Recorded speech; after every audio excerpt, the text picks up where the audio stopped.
La ley del péndulo. Resulta interesante tener un reloj de pared en casa, no solo para saber las horas sino también para reflexionar un poco. Sin el péndulo el reloj no funciona, el movimiento del péndulo es profundamente significativo. En los antiguos tiempos el dogma de la evolución no existía, entonces, los sabios entendían lo de que los procesos históricos se desenvuelven siempre de acuerdo con la ley del péndulo. Todo fluye y refluye, sube y baja, crece y decrece, va y viene de acuerdo con esta ley maravillosa. Nada tiene de extraño que todo oscile, que todo esté sometido al vaivén del tiempo, que todo evolucione e involucione. En un extremo del péndulo está la alegría, en el otro el dolor, todas nuestras emociones, pensamientos, anhelos, deseos, oscilan de acuerdo con la ley del péndulo. Negativo. Pasividad. Dolor. Decadencia. Materialismo. Punto crítico. Comprensión. Positivo. Actividad. Placer. Esplendor. Espiritualismo. Esperanza y desesperación, pesimismo y optimismo, pasión y dolor, triunfo y fracaso, ganancia y pérdida, corresponden ciertamente a los dos extremos del movimiento pendular. Surgió Egipto con todo su poderío y señorío a orillas del río sagrado, mas cuando el péndulo se fue al otro lado, cuando se levantó por el extremo opuesto cayó el país de los faraones y se levantó Jerusalén, la ciudad querida de los profetas. Cayó Israel, cuando el péndulo cambió de posición y surgió en el otro extremo el imperio romano. El movimiento pendular levanta y hunde imperios, hace surgir poderosas civilizaciones y luego las destruye, etc. Podemos colocar en el extremo derecho del péndulo las diversas escuelas pseudoesotéricas y pseudo-ocultistas, religiones y sectas. Podemos colocar en el extremo izquierdo del movimiento pendular a todas las escuelas de tipo materialista, marxista, ateísta, escepticista, etc. Antítesis del movimiento pendular, cambiantes, sujetas a permutación incesante. El fanático religioso debido a cualquier acontecimiento insólito o decepción, puede irse al otro extremo del péndulo, convertirse en ateísta, materialista, escéptico. El fanático materialista ateísta, debido a cualquier hecho inusitado, tal vez un acontecimiento metafísico trascendental, un momento de terror indecible, puede llevarle al extremo opuesto del movimiento pendular y convertirle en un reaccionario religioso insoportable. Ejemplos: un sacerdote vencido en una polémica por un esoterista, desesperado se tornó incrédulo y materialista. Conocimos el caso de una dama ateísta e incrédula que debido a un hecho metafísico concluyente y definitivo, se convirtió en una exponente magnífica del esoterismo práctico. En nombre de la verdad, debemos declarar que el ateísta materialista, verdadero y absoluto es una farsa, no existe. Ante la proximidad de una muerte inevitable, ante un instante de indecible terror, los enemigos de lo eterno, los materialistas e incrédulos pasan instantáneamente al otro extremo del péndulo y resultan orando, llorando y clamando con fe infinita y enorme devoción. El mismo Carlos Marx, autor del materialismo dialéctico, fue un fanático religioso judío, y después de su muerte, le rindieron pompas fúnebres de gran rabino. Carlos Marx elaboró su dialéctica materialista con un solo propósito: crear un arma para destruir a todas las religiones del mundo por medio del escepticismo. Es el caso típico de los celos religiosos llevados al extremo. En modo alguno podría aceptar Marx la existencia de otras religiones y prefirió destruirlas mediante su dialéctica. Carlos Marx cumplió uno de los protocolos de Sion, que dice textualmente: no importa que llenemos el mundo de materialismo y de repugnante ateísmo, el día en que nosotros triunfemos, enseñaremos la religión de Moisés debidamente codificada y en forma dialéctica, y no permitiremos en el mundo ninguna otra religión. Muy interesante resulta que en la Unión Soviética las religiones sean perseguidas y al pueblo se les enseñe dialéctica materialista, mientras en las sinagogas se estudia el Talmud, la Biblia y la religión y trabajan libremente sin problema alguno. Los amos del gobierno ruso son fanáticos religiosos de la ley de Moisés, mas ellos envenenan al pueblo con la farsa esa del materialismo dialéctico. Jamás nos pronunciaríamos contra el pueblo de Israel. Solo estamos declarando contra cierta élite de doble juego que persiguiendo fines inconfesables envenena al pueblo con la dialéctica materialista, mientras en secreto practica la religión de Moisés. Materialismo y espiritualismo con toda su secuela de teorías, prejuicios y preconceptos, de toda especie se procesan en la mente de acuerdo con la ley del péndulo y cambian de moda de acuerdo con los tiempos y las costumbres. Espíritu y materia son dos conceptos muy discutibles y espinosos que nadie entiende. Nada sabe la mente sobre el espíritu, nada sabe sobre la materia. Un concepto no es más que eso, un concepto. La realidad no es un concepto aunque pueda forjarse muchos conceptos sobre la realidad. El espíritu es el espíritu, el ser, y solo a sí mismo puede conocerse. Escrito está, el ser es el ser y la razón de ser es el mismo ser. Los fanáticos del Dios materia, los científicos del materialismo dialéctico son empíricos, y absurdos en un 100%. Hablan sobre la materia con una autosuficiencia deslumbrante y estúpida, cuando en realidad nada saben sobre la misma. ¿Qué es materia? ¿Cuál de estos tontos científicos lo sabe? La tan cacareada materia es también un concepto demasiado discutible y bastante espinoso. ¿Cuál es la materia? ¿El algodón? ¿El hierro? ¿La carne? ¿El almidón? ¿Una piedra? ¿El cobre? ¿Una nube o qué? Decir que todo es materia sería tan empírico y absurdo como asegurar que todo el organismo humano es un hígado o un corazón o un riñón. Obviamente una cosa es una cosa y otra cosa es otra cosa, cada órgano es diferente y cada substancia es distinta. Entonces, ¿cuál de todas estas substancias es la tan cacareada materia? Con los conceptos del péndulo juega mucha gente, pero en realidad los conceptos no son la realidad.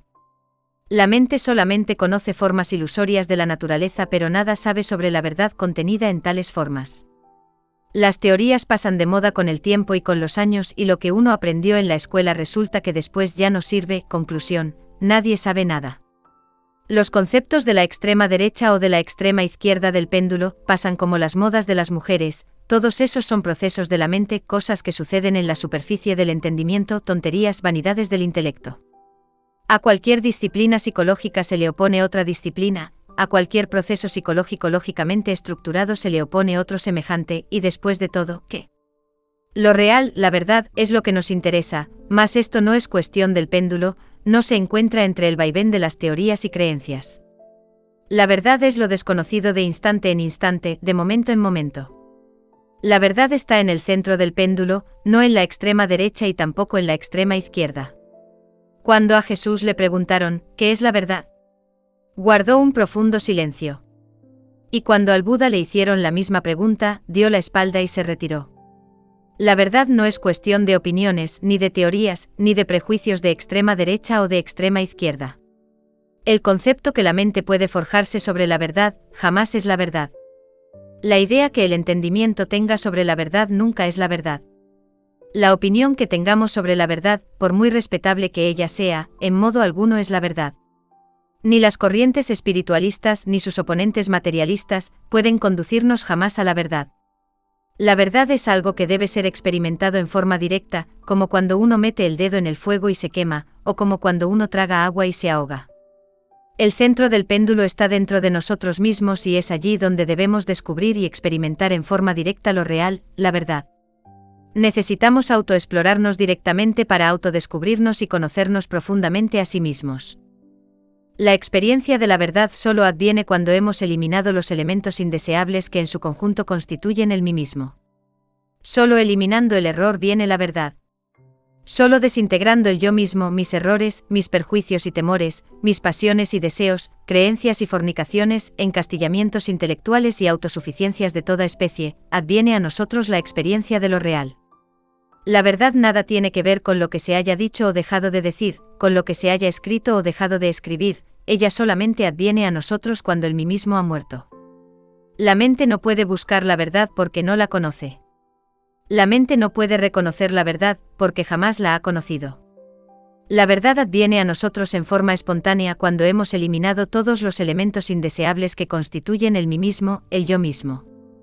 En tanto la conciencia continúe embotellada entre el yo mismo, no podrá experimentar eso que es lo real, eso que está más allá del cuerpo, de los afectos y de la mente, eso que es la verdad. Cuando el mí mismo queda reducido a polvareda cósmica, la conciencia se libera para despertar definitivamente y experimentar en forma directa la verdad. Con justa razón dijo el gran Kabir Jesús, conoced la verdad y ella os hará libres. ¿De qué sirve al hombre conocer 50.000 teorías si jamás ha experimentado la verdad? El sistema intelectual de cualquier hombre es muy respetable, mas a cualquier sistema se le opone otro y ni uno ni otro es la verdad. Más vale autoexplorarnos para autoconocernos y llegar a experimentar un día en forma directa, lo real, la verdad. Concepto y realidad. ¿Quién o qué puede garantizar que el concepto y la realidad resulten absolutamente iguales? El concepto es una cosa y la realidad es otra y existe tendencia a sobreestimar nuestros propios conceptos. Realidad igual a concepto es algo casi imposible, sin embargo la mente hipnotizada por su propio concepto supone siempre que éste y realidad son iguales. A un proceso psicológico cualquiera correctamente estructurado mediante una lógica exacta, se le opone otro diferente reciamente formado con lógica similar o superior, entonces ¿qué? Dos mentes severamente disciplinadas dentro de férreas estructuras intelectuales discutiendo entre sí, polemizando, sobre tal o cual realidad creen cada una en la exactitud de su propio concepto y en la falsedad del concepto ajeno, más cuál de ellas tiene la razón. ¿Quién podría honradamente dar garantes en uno y otro caso? ¿En cuál de ellos concepto y realidad resultan iguales? Incuestionablemente cada cabeza es un mundo y en todos y en cada uno de nosotros existe una especie de dogmatismo pontificio y dictatorial que quiere hacernos creer en la igualdad absoluta de concepto y realidad. Por muy fuertes que sean las estructuras de un razonamiento, nada puede garantizar la igualdad absoluta de conceptos y realidad. Quienes están autoencerrados dentro de cualquier procedimiento logístico intelectual quieren hacer siempre coincidir la realidad de los fenómenos con los elaborados conceptos y esto no es más que el resultado de la alucinación razonativa. Abrirse a lo nuevo es la difícil facilidad del clásico, desgraciadamente la gente quiere descubrir, ver en todo fenómeno natural sus propios prejuicios, conceptos, preconceptos, opiniones y teorías, nadie sabe ser receptivo, ver lo nuevo con mente limpia y espontánea. Que los fenómenos le hablen al sabio sería lo indicado, desafortunadamente los sabios de estos tiempos no saben ver los fenómenos, solo quieren ver en los mismos la confirmación de todos sus preconceptos. Aunque parezca increíble, los científicos modernos nada saben sobre los fenómenos naturales. Cuando vemos en los fenómenos de la naturaleza exclusivamente nuestros propios conceptos, ciertamente no estamos viendo los fenómenos sino los conceptos. Empero, alucinados los tontos científicos por su fascinante intelecto, creen en forma estúpida que cada uno de sus conceptos es absolutamente igual a tal o cual fenómeno observado, cuando la realidad es diferente. No negamos que nuestras afirmaciones sean rechazadas por todo aquel que esté autoencerrado por tal o cual procedimiento logístico, incuestionablemente la condición pontificia y dogmática del intelecto en modo alguno podría aceptar que tal o cual concepto correctamente elaborado, no coincida exactamente con la realidad. Tan pronto la mente a través de los sentidos observa tal o cual fenómeno, se apresura de inmediato a rotularla con tal o cual término cientifista que incuestionablemente solo viene a servir como parche para tapar la propia ignorancia. La mente no sabe realmente ser receptiva a lo nuevo, más si sabe inventar complicadísimos términos con los cuales pretende calificar en forma autoengañosa lo que ciertamente ignora. Hablando esta vez en sentido socrático, diremos que la mente no solamente ignora, sino además, ignora que ignora. La mente moderna es terriblemente superficial, se ha especializado en inventar términos hechos dificilísimos para tapar su propia ignorancia. Existen dos clases de ciencia, la primera no es más que ese podridero de teorías subjetivas que abundan por allí. La segunda es la ciencia pura de los grandes iluminados, la ciencia objetiva del ser. Indubitablemente no sería posible penetrar en el anfiteatro de la ciencia cósmica, si antes no hemos muerto en sí mismos. Necesitamos desintegrar todos esos elementos indeseables que cargamos en nuestro interior, y que en su conjunto constituyen en sí mismos el yo de la psicología. En tanto la conciencia superlativa del ser continúe embotellada entre el mí mismo, entre mis propios conceptos y teorías subjetivas, resulta absolutamente imposible conocer directamente la cruda realidad de los fenómenos naturales en sí mismos. La llave del laboratorio de la naturaleza, la tiene en su mano diestra el ángel de la muerte. Muy poco podemos aprender del fenómeno del nacimiento, más de la muerte podremos aprender todo. El templo inviolado de la ciencia pura se encuentra en el fondo de la negra sepultura. Si el germen no muere, la planta no nace. Solo con la muerte adviene lo nuevo. Cuando el ego muere, la conciencia despierta para ver la realidad de todos los fenómenos de la naturaleza tal cual son en sí mismos y por sí mismos. La conciencia sabe lo que directamente experimenta por sí misma, el crudo realismo de la vida más allá del cuerpo, de los afectos y de la mente. Gráficos complementarios. A un ascenso siempre le sigue un descenso de igual magnitud. La línea del medio es la verdad. El punto crítico permite contemplar los dos extremos para trascenderlos. El péndulo interior. Para alcanzar la comprensión debemos evitar polarizarnos en el intelecto o en el sexo. La comprensión es una facultad del corazón que permite conciliar los opuestos. Positivo. Cerebro intelectual. Equilibrio. Cerebro emocional. Negativo. Cerebro motor. Instintivo sexual.